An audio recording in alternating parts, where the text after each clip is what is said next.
Hello friends, welcome back to our YouTube channel. तो जो strategy आप इस एग्ज़ाम के लिए बनाना चाह रहे हैं उसमें मैं थोड़ी सा आपको गाइड कर देता हूँ कि स्ट्रेटजी तो पहली बात तो सिलेबस के बारे में मैंने आपको बता ही दिया है कि सिलेबस में आपको टू द पॉइंट लेकर के चलना है और जो भी अ, इसमें टॉपिक्स दिए हुए हैं उनमें से किसी भी टॉपिक को आपको मिस नहीं करना है। पहली बात तो यही है।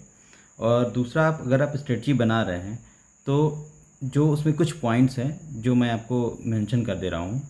तो इसमें पहला पॉइंट है कि सबसे पहले सिलेबस को आप सब्जेक्ट वाइज, जो कि सिलेबस में दिया भी हुआ है, लेकिन आप अपनी सहूलियत के लिए उसको अपने हिसाब से, जैसे कुछ चीज़ें आपको लगता होगा कि ये रीजनिंग में पढ़ लूँगा या मैथ्स में पढ़ लूँगा, तो उसको आप क्लेरिफाई कर लें, या जीएस में ही जैसे हिस्ट्री हो गया या पॉलिटी हो गया, इकोनॉमिक्स हो गया, तो उसको आप अपने हिसाब से क्लियर कर लीजिए।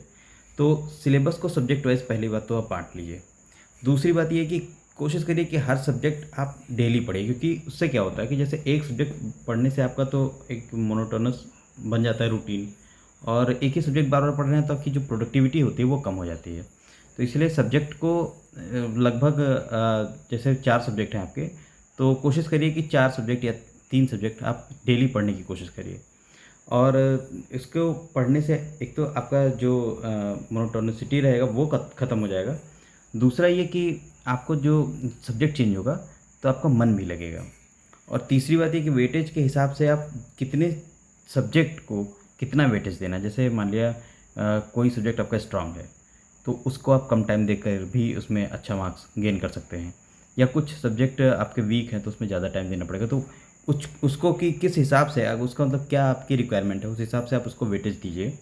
प्लस जो टॉपिक्स हैं उसमें वो कितने हैं उस हिसाब से आप टाइम एलोकेट कीजिए। जैसे कंप्यूटर में जो टॉपिक्स दिए हुए हैं वो आप देखेंगे सिलेबस, और ओ लेवल का सिलेबस उठाएंगे तो उसमें ओ लेवल की जो टॉपिक्स हैं मैक्सिमम वही टॉपिक्स पूछे गए हैं। तो इस हिसाब से आप करेंगे कि जो ओ लेवल वाली चीज़ें हैं या जो कंप्यूटर वाली चीज़ें हैं उनमें आप देख लेंगे कि टॉपिक्स में क्या क्या चीज़ें हैं, कितना टाइम देना पड़ेगा, कितना आपको आ रहा है, कितना नहीं आ रहा है। जैसे इनपुट आउटपुट डिवाइस आपको आ रहा होगा, बहुत पहले से पढ़ रहे हैं, उस हिसाब से आप टाइम एलोकेट करेंगे कि टॉपिक्स किस में कितने ज़्यादा हैं और कितने टफ हैं। तो अपना वो सबका अलग अलग रहेगा, तो उस हिसाब से आप अपना टाइम एलोकेट कर सकते हैं।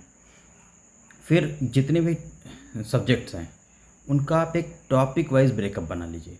मतलब जैसे हिस्ट्री में हो गया तो इसमें मॉडर्न और एंशिएंट और मिडिवल ये, या पॉलिटी में हो गया तो उसमें पॉलिटी में भी अपना जैसे एक हो गया कि संसद का टॉपिक हो गया, एक हो गया कि जितने भी अनुच्छेद हैं उनसे संबंधित टॉपिक, राष्ट्रपति या राज्यपाल से संबंधित टॉपिक।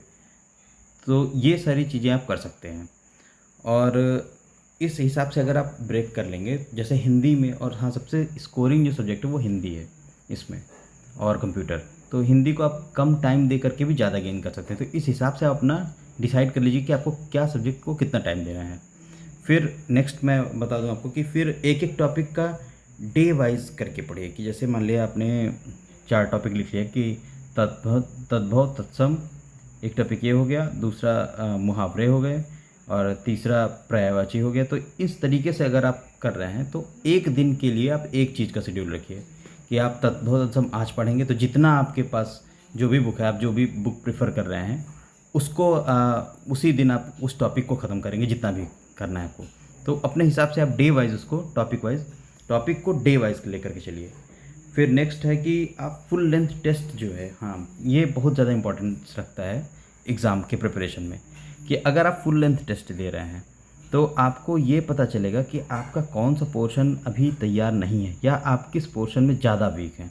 तो उससे आपको एक मतलब मिल जाएगा कि हाँ हमको इसमें ज़्यादा मेहनत करनी है, या इस टॉपिक में पर्टिकुलर टॉपिक भी उससे निकल के आता है कि इस टॉपिक में मैं कमज़ोर हूँ, इस टॉपिक में ज़्यादा मेहनत करनी है।